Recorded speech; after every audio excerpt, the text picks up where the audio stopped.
Boa noite, boa noite. Oi, Vivi, minha amiga. Tudo bom, amiga? Oi, Kelly. Oi, gente, boa noite. Boa noite. Oi, Vivi. Vamos esperar. Kíria, que bom, Kíria, que você tá aqui também. Vamos aguardar um pouquinho as pessoas irem entrando. Eu vou arrumando meus cabelos aqui, né, gente? Tem que ficar bem na foto. E... Ô, Vi. Oi, Bruna. Vi, convida os amigos. Vi, manda aviãozinho para as tuas amigas professoras. Quem tá na live manda ao Kíria, na tua escola também. Amiga da Vi não, Kíria, sem ciúmes. Eu sou amiga de todas e de todos. Sejam bem-vindos, os que forem chegando, sejam bem-vindos para a gente conversar mais um pouco sobre esse tema tão complexo que é o autismo. A gente construindo um raciocínio nesse sentido. Vamos enviando aviãozinho, gente. Eu sei que essa semana eu encontrei alguns amigos, professores, e eles não sabiam se inscrever, não sabiam mandar aviãozinho. Deixa eu me arrumando aqui, gente. Não sabiam mandar aviãozinho. Encaminhem a live, gente. Nesse aviãozinho aqui do lado à direita de vocês.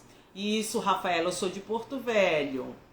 Esse aviãozinho ao lado aqui de vocês encaminham para os amigos, para que as pessoas participem, venham participar dessa live, né, com esse tema tão importante dentro da educação, que é a educação com pessoas autistas. Vamos aguardando, sejam bem-vindos, e vamos aguardando o pessoal entrar um pouco mais. Gente, eu queria já combinar com vocês algumas coisas. A proposta do nosso trabalho é apresentar temas de autismo na área educacional, né, para todas as pessoas que são educadoras. Hoje, se tiver algum educador que queira participar ao vivo, manda uma mensagem, queira participar fazendo algum relato da sua prática dentro do nosso tema, tá, gente? Dando algum relato, fazendo algum relato da sua prática com autista, fazendo alguma pergunta dentro do tema, né? Eu fixei, que eu aprendi já a fixar o tema. Hoje o nosso tema é autismo e a comunicação social.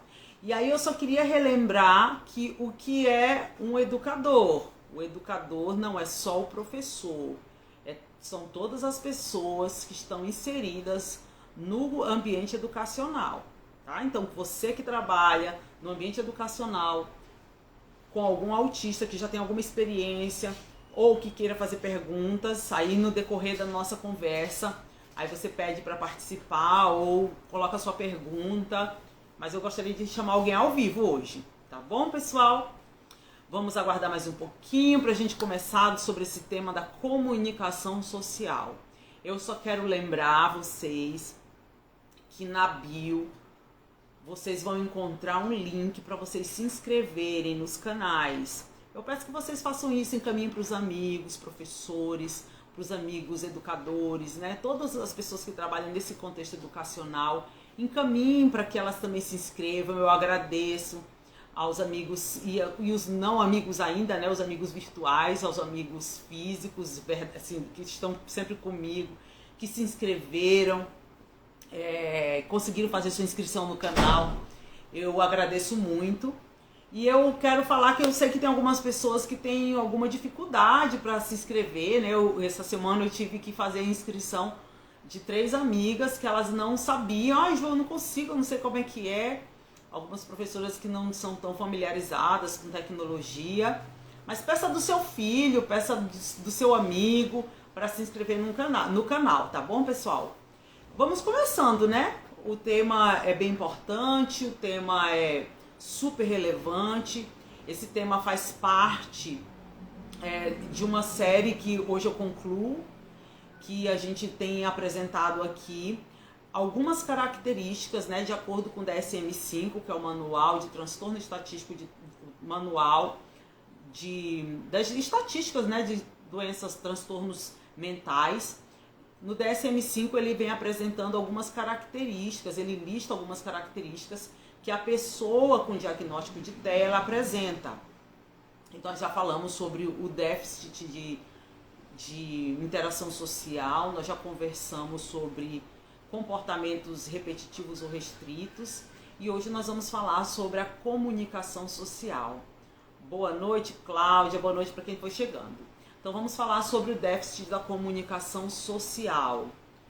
Hoje vai ser um tema assim, um pouco mais rápido, né? Nós vamos falar um pouco menos do que os 50 minutos, eu acho. Espero, né? No meu cronograma fiz um cálculo aí que vai dar um pouquinho menos. Então, dentro dessa listagem que o DSM apresenta, a gente conversa sobre comunicação social. E aí a gente inicia já conversando sobre as questões de o que é o ato de comunicar, né? O que seria comunicação social? Nós sabemos que, eu já venho conversando com vocês, que quem trabalha diretamente com autistas tem que levar em conta, sempre tem que trazer isso à tona na sua mente, da palavrinha multi, que nós sempre vamos estar lembrando que o autista não existe um padrão em nada, nem, né, de comportamento, não existe padrão de estereotipias, não existe padrão de fala, não existe um padrão, não é como uma receita de bolo. Você faz assim que vai acontecer assado. A gente sempre tem que lembrar do símbolo do autismo, o quebra-cabeça, que são peças diferentes, nenhuma é igual à outra, e elas compõem um todo, elas montam um todo. Os autistas são assim, nenhum autista vai ser igual ao outro, e a gente tem que sempre lembrar isso, né? De que o autismo vem acompanhado do multi, né? Sempre tem um multi que a gente vai sempre trabalhar. E dentro disso, nós vamos falar sobre essa questão do multiprofissional que atende o autista. Esse tema da comunicação social, ela é bem voltada para a área de fonoaudiologia. E aí, por que eu estou trazendo isso para a área da educação? Porque mesmo que não seja um campo nosso, né, do educador, seja um campo da fonoaudiologia, que ela realmente se aprofunda e traz técnicas e tudo mais, mas nós devemos compreender o básico. Porque se nós não tivermos o conhecimento do básico, nós não conseguimos fazer o mínimo. E vocês lembram que o indivíduo com TEA, ele antes de ser autista, ele é um indivíduo, assim como eu, que não tenho autismo, assim como você, que não tem autismo, assim como a pessoa que tem uma perna mecânica, né, tem um braço, uma prótese. Nós somos indivíduos antes das especificidades nossas. Então, esses indivíduos, nós todos, temos direito à educação de qualidade. E é isso que eu venho propor aqui, para que a gente se capacite cada vez mais, né, para que a gente possa oferecer essa educação de qualidade para esses indivíduos com TEA. Então nós sempre temos que ir lembrando disso. Esse indivíduo necessita de profissionais capacitados e que saibam agir com segurança nas intervenções. Então nós estamos aqui para aprender isso, né? Que bom que você está aqui. Então nós vamos falar das características, né? Já falamos das características apresentadas no DSM-5 e hoje especificamente da comunicação social. Então eu gostaria de lembrar que o ato de comunicar, né, de comunicar, ele não está ligado exclusivamente à fala, a verbalizar. Então nós sabemos que existem pessoas que falam, autistas que falam, mas eles não conseguem se comunicar adequadamente. Isso é uma realidade. E um mito que a gente já quebra é que vocês sabem que existem muitos mitos por trás da questão do autismo, da pessoa com autismo. Um deles é que o autista não fala. Isso é um mito. Existem autistas que falam e que se comunicam. E existem autistas que só falam. E existem autistas que realmente não falam. E isso não quer dizer que nós não tenhamos que fazer as intervenções. As intervenções, elas têm que ser por isso que quem trabalha com autismo sabe que nós lutamos por um diagnóstico precoce para que o quanto antes as intervenções elas comecem, apesar de que para que haja intervenção não é necessário você ter um laudo. Se foi diagnosticado algum déficit, em alguma questão do desenvolvimento, tem que ser feita intervenção, independente de ser autista ou não, né? Então, nós sabemos que é necessário sim essa intervenção e é necessário o diagnóstico precoce para que haja a intervenção o quanto antes, ok? Então, vamos falar de fala. Vamos tentar separar aqui o que é a fala e o que é a comunicação. A fala é um ato motor. Eu preciso que o meu aparelho fonador ele esteja perfeito, em pleno desenvolvimento, para que eu consiga emitir sons. Vocês sabem que até o papagaio fala, né? Mas o papagaio se comunica? Ele fala. Você ensina o que você quiser. Quem já teve papagaio aí, ou que já conviveu em algum momento com algum papagaio, eles falam. Eles falam até frases.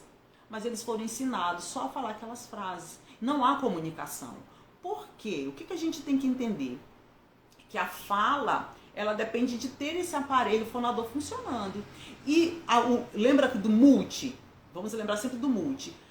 Não quer dizer que uma pessoa que não fala é que ela é autista. Nós temos que sempre pensar nisso. O diagnóstico do autismo ele também é multiprofissional, porque o médico, né, pela lei, é o médico quem faz esse laudo.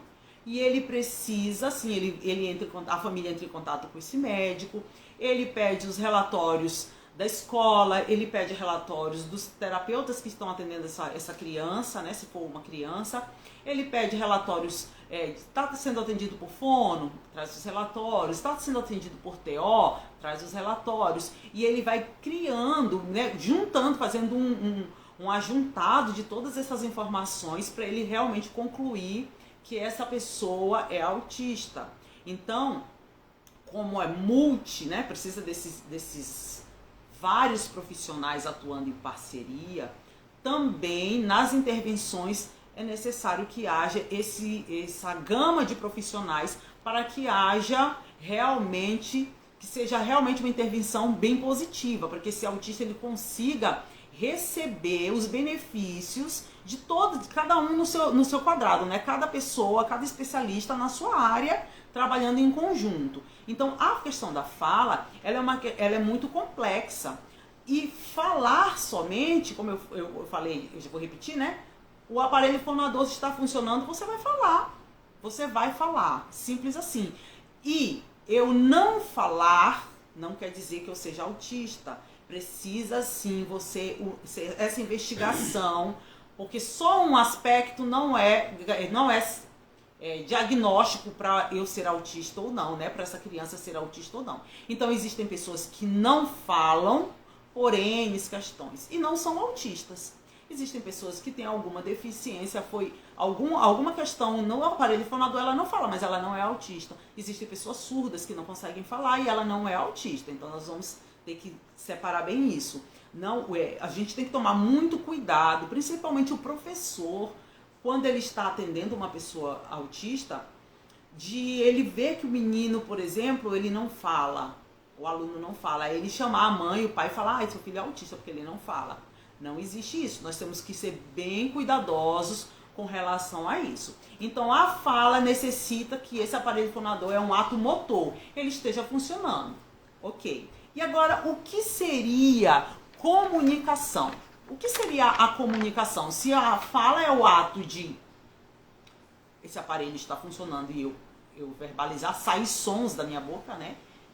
A comunicação já é uma coisa mais complexa. É um ato mais complexo, que ele precisa de quê? De troca de informações. Vamos trocar informações. Eu vou pegar informações do ambiente e vou decodificar isso e trazer para esse contexto. Então a comunicação já foge um pouquinho mais. Nós seres humanos, nós nos diferenciamos, dentre outros aspectos, claro, pela fala. Os outros seres vivos, eles não têm fala como nós temos. Usar o raciocínio, conseguir fazer leitura do ambiente. Então a comunicação ela é muito mais complexa. Não que a fala também não seja complexa, né? Porque existem pessoas que têm alguma deficiência em algum órgão do aparelho fonador. e ela não consegue falar. Isso também existe a sua complexidade, mas a comunicação é um pouco mais complexa, porque ela exige também a junção tanto de das questões verbais, quanto das não verbais. E nós sabemos que diariamente, todo o tempo, nós estamos fazendo uso, eu estou aqui falando com vocês e fazendo uso de gestos, mexendo as mãos, eu posso querer falar alguma coisa e a minha expressão facial, né, ela modificar para que vocês entendam, eu quero dar mais ênfase numa palavra, ou eu quero falar para vocês que eu estou ficando muito triste, ou que eu quero que vocês prestem mais atenção. Se eu sigo no ritmado, na minha voz, em um ritmo, e de repente eu mudo meu tom de voz, vocês já se despertam. O que será que aconteceu? Né? Ou se eu começo a gritar, ou se eu reduzo o meu tom de voz. Isso é comunicação. Eu estou me comunicando com vocês e vocês têm, o cérebro de vocês possui os mecanismos corretos para fazer a leitura disso, dos meus gestos, das expressões, da minha linguagem não verbal, para vocês trazerem junto com a minha fala e criarem todo esse contexto. Porque não tem lógica, por exemplo, eu estar contando uma história, uma história super empolgante, contando para vocês com um olhar cabisbaixo.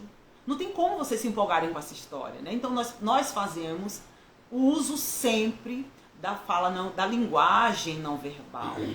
E aí o que acontece? Nós já falamos isso em lives passadas, que o autista, ele possui, o cérebro dele, ele tem algumas defasagens, ele não consegue fazer essa leitura da linguagem não verbal. São todos os autistas? Não, mas a grande maioria. Eles não conseguem fazer essa leitura da linguagem não verbal e aí começam os problemas, né? Começam muitos problemas. E como eu já falei, só falar não é sinônimo de que, por exemplo, você encontrou um autista na sua sala, ele vai ser seu aluno esse ano de 2022, e aí você pergunta da supervisora, né, da coordenadora pedagógica, mas como é que ele é? Ele fala? Ela fala. Mas a fala dele, quando você encontra com ele, é uma fala não funcional. Ele é ecolalia, por exemplo. O que seria essa ecolalia? São repetições de sons de palavras, né, que nada mais é do que uma estereotipia. Ele fica repetindo sem função social nenhuma. Ele repete vinhetas, ele fica repetindo frases, perguntas ou palavras. E aí essa ecolalia, ela pode ser imediata, que quer dizer o quê? Esse autista, ele recebe, hoje eu estou atendendo ele aqui, eu falo para ele, qual o seu nome? Aí ele responde para mim, qual o seu nome? Com o mesmo tom, a entonação que eu fiz. Ou eu faço falo qualquer coisa e ele repete aquilo que eu falei imediatamente. Isso seria uma ecolalia imediata. Mas também tem a ecolalia tardia, que é a repetição de sons e palavras tardiamente, que pode ser dias, meses, até anos. Eu já estive em contato com uma autista que ela tinha ecolalia tardia e ela falava, por exemplo, hoje ela chegava e ela passava a tarde inteira falando Maria, fecha o portão, Maria, fecha o portão, qualquer nome, né? Um nome aleatório eu estou colocando. E aí quando a gente chegava para falar com a mãe, quem é a Maria? E aí ela falava, a Maria, nossa, como assim a Maria? A Maria foi babá dela quando ela tinha 3 anos, 5 anos, alguma coisa nesse sentido. Então, essa ecolalia tardia, ela também acontece. E eu tô falando disso aqui para quê? Para lembrar que só falar não é sinônimo de se comunicar, né? E o outro terceiro tipo de ecolalia é a ecolalia mitigada, que é quando esse autista ele repete frases ou sentenças de forma alterada. Ele faz alguma alteração, mas é uma repetição daquilo que ele ouviu.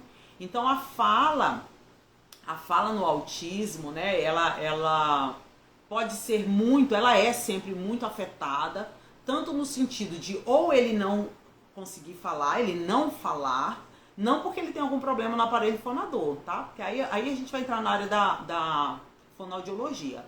O autista, ele não fala, ou ele até fala, mas é uma fala não funcional. Ele não consegue se comunicar. Porque pra gente se comunicar, primeiro aspecto, para que eu me comunique, eu preciso do outro.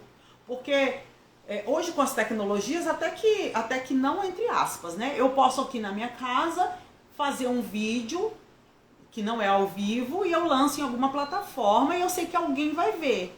Ou agora, vocês imaginem só você começar a se preparar para uma live, onde aí você entra no Instagram, por exemplo, né, como eu tô aqui, que não tem ninguém, você não tem amigo. Você criou esse Instagram, mas você não tem nenhum amigo nele, então ninguém vai ver a tua live ao vivo e você ficar falando. Qual é o sentido disso?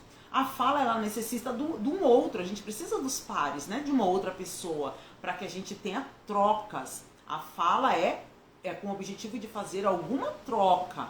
Então, eu faço trocas, e aí eu estou hoje aqui conversando com vocês. Se eu tivesse, quando nós estamos face a face, né, presencialmente, todo mundo junto, a gente lê o outro, não só o ambiente, mas a gente lê a expressão, a gente lê a postura da pessoa, a gente lê a entonação da voz, e nós fazemos as nossas adequações para ir conversando com essas pessoas.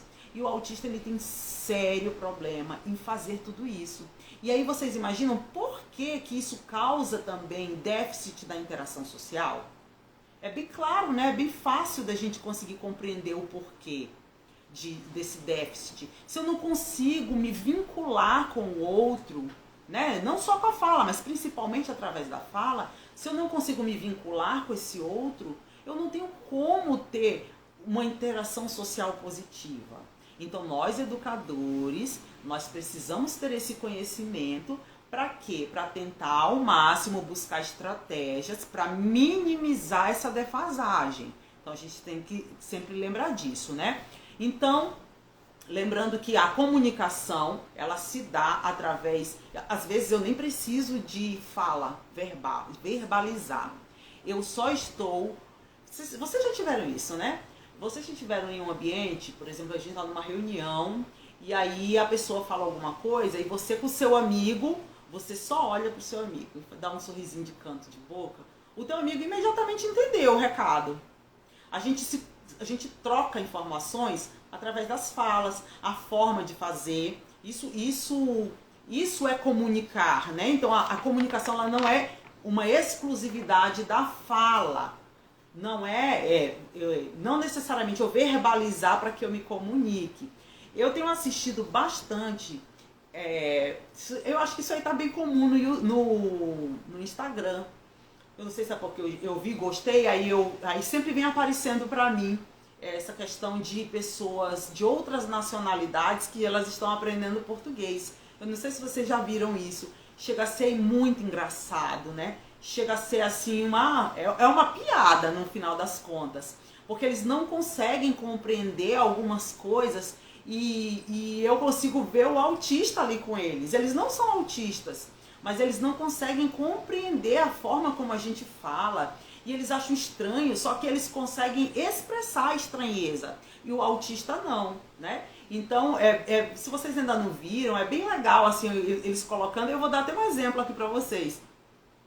Que aí nós, como educadores, numa escola regular, por exemplo, recebendo um aluno autista na inclusão, quando nós formos fazer as atividades, as avaliações ou questionários, alguma coisa, nós temos que ter em mente isso, que o cérebro do autista não funciona exatamente como um cérebro dentro da normalidade, né? Dentro do que se espera de um desenvolvimento cerebral normal. E nós temos que levar em conta isso na hora de fazer as atividades. Então, eu estava vendo, né, uma autista explicando essa questão de ela não compreender, ela não conseguir fazer essa leitura das faces, ela não conseguir fazer leitura de...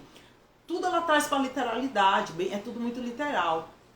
E aí ela disse que ela teve muita dificuldade de entender um dia que ela estava estudando para um concurso. E nós, como professores, a gente sabe que hoje em dia, né, já tem alguns anos que isso vem acontecendo, nós colocamos muita história em quadrinho, aquelas tirinhas, charge nas atividades. Isso cai muito no Enem, né? No Enem, quem faz Enem também, quem tem participado, cai muito essas tirinhas, essas histórias em quadrinho. E a gente tem trabalhado isso no ambiente educacional também, fazendo com que o aluno consiga ler e interpretar. E essa autista, ela estava estudando para um concurso e ela viu, tinha duas baleias conversando. E aí a baleia falou assim: você já pensou, se eu te dou um tiro agora, amanhã vai aparecer no jornal assim: baleia, baleia, baleia.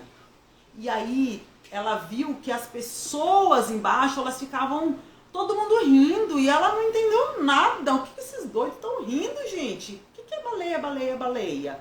E aí, como eu disse pra vocês, isso lembra muito as pessoas de outras nacionalidades, os gringos, que eles querem aprender português, eles não entendem, tipo, essa baleia, baleia, baleia, né? Uma baleia, ela teve que recorrer a uma outra pessoa, uma pessoa neurotípica, né, essa autista, para que essa pessoa traduzisse para ela, para que ela compreendesse por que todo mundo estava rindo daquele tanto nos comentários, né? Ele falou: ó, é assim, é que uma baleia pegou uma arma e atirou na outra baleia. E atirar é balear, que não é uma bala. Aí ela entendeu. Aí então é baleia, baleia, baleia. Que é esse cuidado que nós temos. Se torna engraçado, mas esse cuidado a gente tem que ter na hora de conversar com esse autista e na hora de elaborar atividades na escola. Nós temos que ter esse cuidado. Com o autista, nós temos que ser objetivos. E o que eu mais vejo, gente, é por falta de conhecimento mesmo. Eu não digo que seja maldade, eu nem vejo essa maldade, né? É falta de conhecimento, por isso que é necessário que a gente busque essa informação. Eu vejo muitos professores que eles querem obrigar, né, na cabeça deles, o autista a compreender e a conviver e a se portar dentro de comportamentos, de falas de nós neurotípicos. Isso não vai acontecer. E não é porque ele está fazendo alguma picuinha ou ele está querendo afrontar o professor. Não. Eu falei em uma live passada de um autista que deu exemplo que o professor falou. Ele falou: deixa eu ir ao banheiro, e ele falou: vai num pé e volta no outro. E o autista foi num pé e ele chegou na sala e voltou do outro pé, num pé só, pulando. E o professor ficou indignado, ficou muito bravo, falando que você, tipo assim, você está sendo muito afrontoso comigo, alguma coisa nesse sentido. Mas pro autista ele tava tipo assim: como assim? O que é isso, né? Então nós temos que tomar esse cuidado com relação a pessoas autistas. Nós temos que lembrar, sim, que existem especificidades deles. E por que eu não posso me adequar? Eu consigo me adequar às especificidades dele. Ele não consegue se adequar à nossa postura, ao nosso comportamento, à nossa fala neurotípica. Então, para mim, não é custoso fazer essa adequação, mas para ele é impossível. Ele precisa de intervenção. Então, eu, como educador, eu posso fazer isso. Então, eu posso e eu devo. Mas a gente só vai conseguir fazer isso quando? Quando nós tivermos o conhecimento. Porque enquanto a gente não tiver o conhecimento, nós vamos achar que ele está sendo muito dramático, ou que ele está sendo afrontoso, ele não faz porque ele não quer. E não é assim que funciona. Nós temos que sempre lembrar. Se vocês sabem que na internet nós temos aí artigos científicos, nós temos livros que falam desse cérebro autista, que o funcionamento do cérebro autista não é como o dos neurotípicos, é bem diferente, e nós temos que levar em conta isso. Nós, no ambiente educacional, temos que levar em conta essa situação. Aí eu vou dar alguns exemplos para vocês dessa questão da literalidade, né? Uma outra autista explicando que foi no contexto de morte. E aí ela encontrou, de morte do pai dela, ela encontrou uns amigos, e aí uma pessoa dos amigos dela falou assim, como se fosse, vou dar meu nome, né? Nossa, Juliette, você perdeu seu pai. E aí ela respondeu: eu não perdi meu pai, não, ele morreu. Porque na cabeça dela ele teria se perdido. Então ela aprendeu que o termo perder não é morrer. Então, às vezes, a gente faz, como eu falei, não é por maldade, o educador usa um termo, né? Aí tem um termo numa pergunta e aí ele acha que o aluno está sendo atrevido com ele. Aí a professora chamou um aluno no quadro, autista, ele foi até o quadro e a pergunta que estava no quadro enunciado, o enunciado era assim: escreva o maior número que você puder. Aí ele pegou o giz e escreveu o número 1, bem grandão, de uma ponta a outra do quadro. Não era essa a intenção do professora. Não era o maior número em tamanho.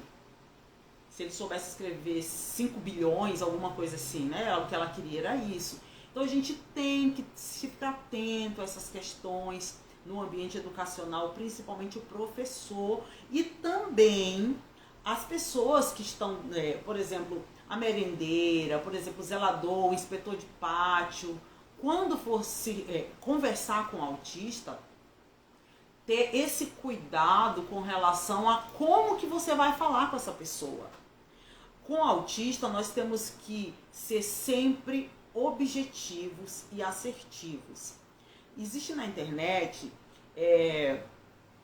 figuras já prontas, né, para você apresentar sobre literalidade. Por exemplo, o autista ele se angustia muito porque ele pensa no literal. Se você vai falar assim, nossa, tá chovendo canivete, ou eu tomei um chá de cadeira, ele não consegue pegar essa informação, processar e entender que você está fazendo uma forma figurada, não é literal. Ele não tem o cérebro dele não faz esse processamento.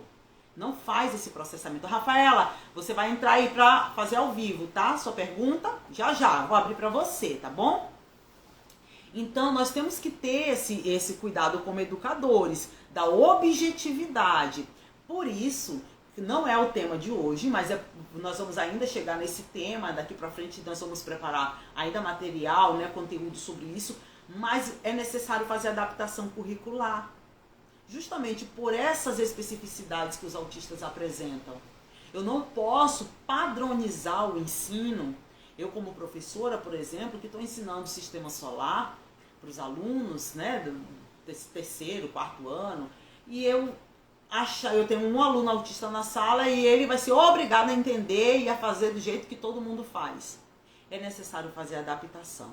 E o professor tem que saber fazer isso também, para que ele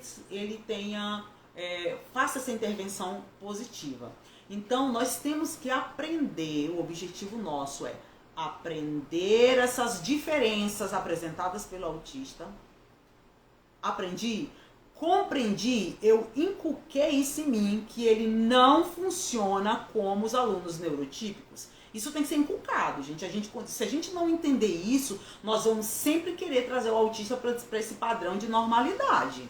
Então, quando eu compreendi isso, aí agora eu vou buscar as informações, me capacitar para eu poder trabalhar positivamente com esse autista no ambiente educacional. E quem sabe, gente, você não vai trabalhar com esse autista no ambiente domiciliar.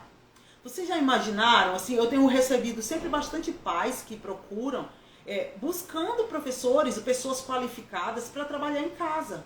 Eu vou abrir um outro parêntese, que não é o tema, mas eu vou abrir um outro parêntese aqui, que é bem dolorido para familiares de autistas.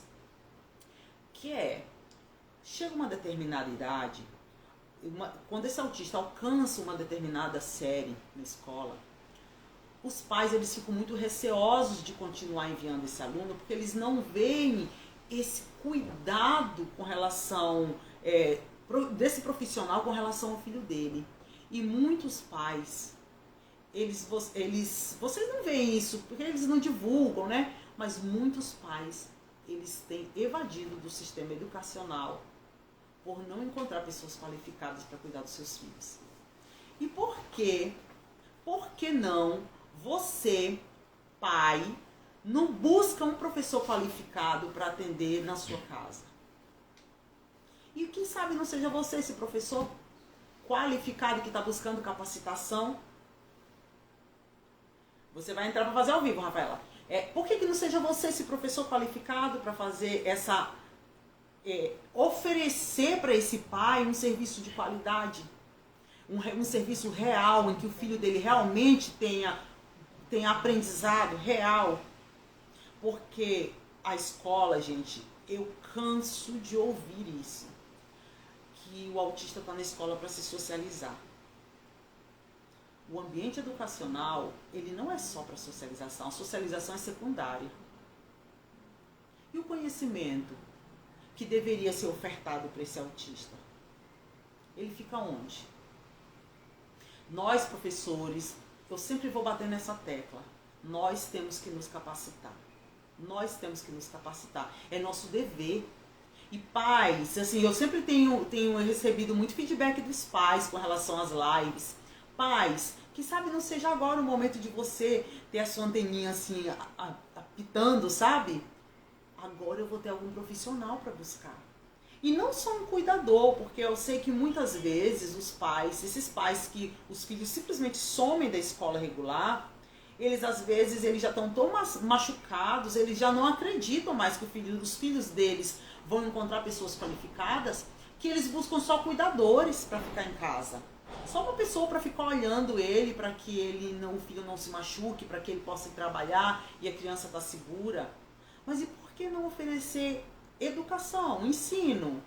Realmente oferecer uma coisa substancial para essa criança, para esse jovem, principalmente jovem, para esse jovem ele poder continuar aprendendo, porque nós seres humanos, nós temos habilidades que sempre elas vão estar aí prontas para que a gente só reforce, só aprenda mais, né? E nós temos essas habilidades, janelas de oportunidade. Claro que a gente sabe que quanto menor, quanto mais cedo, mais precoce for a intervenção, mais positiva vai ser, mas isso não quer dizer que um autista já jovem, que teve pouca intervenção positiva, que ele não vá agora encontrar um profissional que realmente saiba o que está fazendo, que ele não vai ter melhoras. Muito pelo contrário, ele terá sim.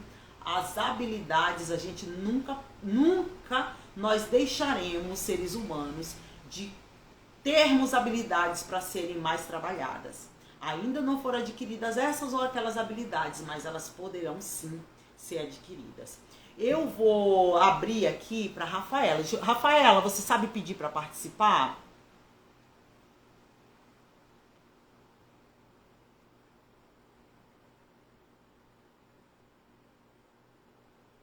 Hein, Rafaela? Vamos ver aqui. Cadê a Rafaela?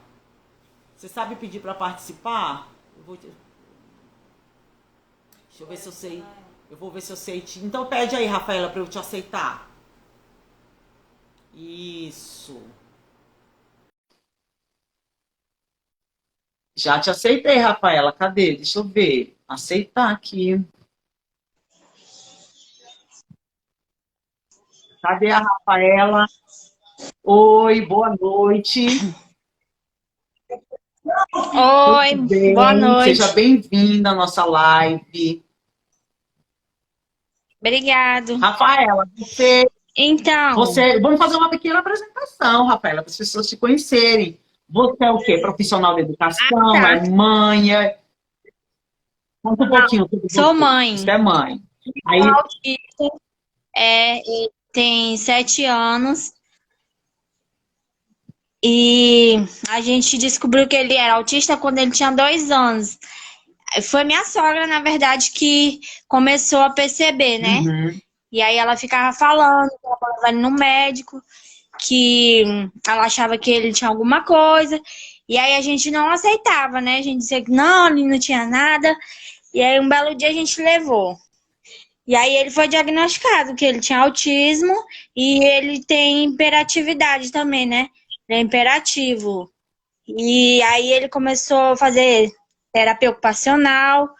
Ele passou 1 ano fazendo terapia ocupacional, é, fono, uhum, psicólogo, acompanhando tudinho. Aí veio a pandemia, né? sim. E aí paralisaram tudo. E aí eu tô tentando voltar agora com ele, mas os lugares que a gente fazia era nas faculdades, agora eles não estão fazendo mais. É. Então tá difícil, só que assim, ele melhorou bastante depois dessa ajuda que a gente teve de profissionais, assim, ele melhorou bem, está bem tranquilo, assim, em vista do que ele era. Tem dias que ele ainda é mais agitado, mas aí ele toma um remédio, né? Aham. E aí a minha questão que eu tava perguntando aí pra você é sobre isso daí, que eu tenho muita dúvida. Como ele já tá estudando, ele começou com 3 para 4 anos, e desde então ele tá estudando, mas aí veio ele ia pra escola Aham. normal, é, tranquilo. A primeira professora dele conseguiu, assim, só de ver ele assim no dia a dia com ela conseguiu trabalhar nele, ela conseguiu ver o que ele tinha dificuldade, o que ele não tinha. E ajudou, foi uma profissional maravilhosa assim, na vida dele, na minha. Então, ela me dava dica, ela é uma professora maravilhosa. E aí, agora, ele tá na primeira série, ele teve que fazer o pré-2 duas Tá. vezes, que ele ainda não estava preparado para ir para alfabetização, né? E agora ele tá fazendo. Tava fazendo a primeira ano passado, agora vai para a segunda. Só que a gente encontrou dificuldade nessa professora, porque eu não sei se é o jeito, se é assim que ela tem que trabalhar. Eu não sou nenhuma profissional, né, na área da educação, então eu ficava com dúvida. Ela passava as mesmas tarefas para os outros, ela passava para ele. Tinha coisas que ele, devido a ele ser um autista assim, super inteligente, ele pega as coisas muito fácil, ele aprendeu as coisas, já foi para a escola praticamente sabendo o alfabeto, números, ele já foi bem avançado, Tá. sabe? Tudo ele aprendeu sozinho. Aí ela queria que ele fizesse as mesmas atividades que os outros alunos. E isso que eu tava perguntando, se eles têm que fazer isso, se é normal, se tem um jeito diferente, né? As atividades têm que ser diferentes. Essa é a minha dúvida só. Eu tenho muito receio ainda de mandar ele para a escola, mas como ele estuda no público, né? Aham. Pelo público, ele, ele tem aquele cuidador, né? Sim. Então, eu fico mais aliviada, porque tem esse Tá. profissional para estar ali auxiliando ele, Então vamos tá? lá. E essa é a minha questão. Tá bom, Rafaela, vamos lá. Antes de eu te responder, eu quero fazer algumas colocações. Primeiro, Aham, primeiro eu quero falar com os professores, os profissionais, os educadores que estão ouvindo o testemunho dessa mãe. Como a Rafaela tem várias, que sentem na pele, né? Tanto positivamente quanto negativamente, se encontra um profissional que não sabe fazer a intervenção correta ou que sabe. E aí isso acontece uhum, também. Quando encontra um professor que realmente ele sabe trabalhar, existe aquela afinidade com a criança, né? O pai, o responsável, ele quer deixar esse aluno vinculado a esse professor quase que eternamente. Então, vamos pensar, quanto mais profissionais qualificados, menos sobrecarregados um ou outro professor vai ser. Então, é como se esse professor que sabe fazer as intervenções corretas, ele vai ficar sempre, sempre só com esse autista. Então, todos os autistas que aparecem na escola, só a Juliette que pega, só a Maria que pega. A coordenação comanda para esse profissional. Porque o João, por exemplo, ele ou não quer, não tem interesse, alguma coisa desse tipo. Então, nós profissionais vamos ficar atentos à fala dessa mãe, que é recorrente a fala dela, né? Não é exclusiva da Rafaela. Rafaela, outra situação. Você coloca sobre as atividades, se o aluno tem que fazer as mesmas atividades que os alunos uhum, que ele está incluído naquela sala regular. O conteúdo, uhum, Rafaela, tem que ser o mesmo, sim. Né? Porque, como eu falei, o aluno não uhum, vai para a escola para se socializar. Você, como mãe, ou qualquer outro pai, mãe, responsável por um aluno, você não pode permitir que isso aconteça. Né? Eu conheço uma mãe que ela é uma não, algumas, mas é uma mãe específica, ela é bem cri-cri nesse sentido, e as pessoas na escola meio que não gostam dela, porque ela cobra, ela pede, uhum, né? E a gente tem que saber como cobrar também. E aí as pessoas não gostam. uhum, Então, na escola, você, como responsável, não pode permitir que seu filho vá para se socializar. Porque não é essa a função da escola, né? Porque os filhos neurotípicos dos pais, de outros pais, que não tem nenhuma deficiência, eles não vão para a escola para ficar brincando ou andando no pátio ou assistindo televisão. Então, a gente tem que exigir o mesmo ensino, a mesma qualidade para todos. O conteúdo, Rafaela, ele tem que ser o mesmo, ele não pode ir para a escola para ficar brincando. Por exemplo, quando está todo mundo aprendendo a multiplicar, ele está brincando. Não. Mas o de adaptação, de como vai ensinar isso para esse aluno. E, às vezes, a adaptação, nosso sistema de educação ele é muito falho, né? Nosso sistema público, até no particular com relação a algumas deficiências, ele é muito falho. Então, às vezes, você chega no...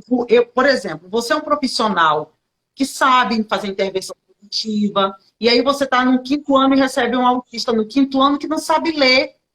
Então, fica bem complicado para esse professor, fica impossível para esse professor trabalhar as mesmas coisas que ele está trabalhando com os mesmos alunos, porque aí vai ter que ser parado para alfabetizar esse aluno, né? Então, são várias questões. Mas, por exemplo, chega assim numa determinada idade, o aluno ele está acompanhando, ele já é alfabetizado, ele acompanha minimamente aquela turma, o professor deve fazer adaptação. No caso do seu filho, ele tem 7, falou?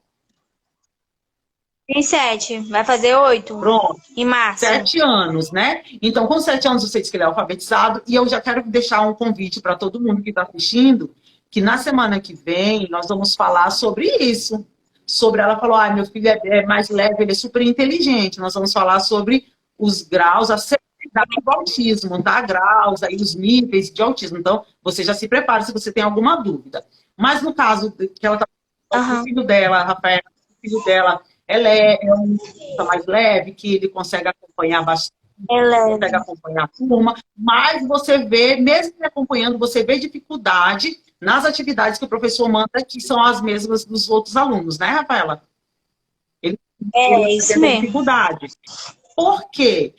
Porque às vezes, gente, é só uma questãozinha de adaptação mesmo, né? Que nós temos que considerar sempre o profissional, e você também, Rafaela, como mãe, nós temos que considerar que o cérebro do autista não funciona como o cérebro das pessoas que não possuem nenhuma deficiência. Não é igual, então tem que adaptar de acordo com isso. E aí, Rafaela, assim, você tem que levar a minha sugestão para você. Não tire o seu filho da escola. Essa é a pior opção. Você disse que está bem receosa, mas não tire ele da escola. Que ele continue indo para a escola. E você leve essas demandas para o professor. Explica, fala para ele que você está tendo essa dificuldade, que durante todo o período você encontra essa elenca as dificuldades que você tem encontrado, que ele não tem conseguido fazer assim, mas quando o professor, você manda de outro jeito, ele consegue, eu consigo acompanhar em casa. Sempre nós temos que ter esse elo de paz, comunicação, né? É necessário. Então, você não tem que ficar só falando, tá bom, professora. Não, leve as suas demandas, leva para a professora, conversa com a professora, não com efeito, não vai em tom de fofoca, não, mas conversa com a orientadora, com a supervisora da escola. Olha, eu gostaria que você tivesse um olhar assim, porque meu filho, quando é assim, ele faz, quando é desse jeito, ele não consegue. Então, essa conversa, ela é necessária, tá, Rafaela? Então, meu conselho para você é, leva essa demanda, essa situação para o professor, né? Então, eu tenho duas recomendações. Primeiro, você leva para o professor, né? Não tira da escola, tá? Não, o caminho não é tirar da escola, tá bom? Rafaela, eu espero que você, seu filho, ano que vem, encontre um profissional bem bom para trabalhar com você, com ele, e que ele tenha uma aprendizagem, se Deus quiser, ele tenha uma aprendizagem bem positiva, né, que ele consiga deslanchar aí na vida acadêmica dele, tá? Boa sorte para você, Rafaela, e para ele. Obrigada pela sua participação. Obrigada. Eu não sei como... Da outra vez, eu tinha uma convidada, eu não sei como sair. Acho que a Rafaela já saiu. Obrigada, Rafaela, pela participação, né? Rafaela, eu não sei como que você sai. Aí, a Rafaela já saiu. Então, gente, nós temos que sempre lembrar disso, né? Que, às vezes, eu, educadora, eu não sei, eu não entendo profundamente de comunicação, mas eu tenho que saber minimamente o conteúdo, esse conteúdo, alguma coisa de comunicação social. Por quê? Porque eu preciso fazer esses relatórios. Todo profissional que trabalha com qualquer aluno que tem alguma deficiência, todo professor, ele faz relatórios ou bimestrais ou semestrais, e você tem que, no mínimo, saber recomendar para a família, o profissional. Lembra que nós temos que trabalhar com autismo com multiprofissionais. Então, o multiprofissional é eu, professor em sala de aula, detectei que esse meu aluno ele apresenta uma dificuldade bem extrema ou não tão extrema na área da fala, da comunicação. Não sou eu que tenho que agora fazer um curso de fono, né, para fazer sanar as deficiências de fala. Mas você tem que saber encaminhar, você tem que saber, no mínimo, colocar no seu relatório para encaminhar para esse profissional adequado, que nós temos profissionais adequados e bons aí, graças a Deus, em todas as áreas, tá bom? Então, gente, eu agradeço vocês. Quem tiver pergunta, pode deixar depois nos comentários. Eu agradeço, como eu já falei até com a Rafaela, né, para vocês. Na semana que vem nós vamos trabalhar sobre os níveis da severidade, a severidade dos níveis de autismo no indivíduo. São três níveis: leve, moderado, grave, o severo. E nós vamos trabalhar em duas séries, o nível 1 e 2, e depois o nível 3 sozinho, do que é o grave. Então, vocês já se preparem para a semana que vem, que eu vou colocar aqui nos postzinhos que vão estar sempre no Instagram, no Facebook, vão estar lá divulgando o horário mesmo, 7h30, só os dias que a gente vai passar para vocês ainda certinho na semana que vem. E vocês divulguem, gente, divulguem para pais também, divulguem para profissionais da educação, para que a gente consiga fazer esse grupo de pessoas 100% qualificadas, né? Então, eu agradeço muito a presença de vocês. Eu desejo, agora nós só vamos nos ver no ano que vem. Eu desejo a vocês um excelente fim de ano, que amanhã vocês possam ter momentos de felicidade com os familiares, que no final de tudo é o que importa a nossa família. Vocês estejam bem com seus familiares, com vocês mesmos. Quem tem seus filhos autistas, né, a gente torce assim, para que hajam leis mais severas com relação a fogos tão desnecessários, né, gente? Para quem tem um autista sabe o quanto isso é triste, quanto transtorno esses fogos causam em um autista. Mas quem sabe a gente vai conseguir chegar nessa sociedade em que todas as especificidades vão ser respeitadas, né? Então, eu desejo a todos um feliz ano novo e até 2022, que já vai ser depois de amanhã. Então, já encontro com vocês na semana que vem. Beijo para todos e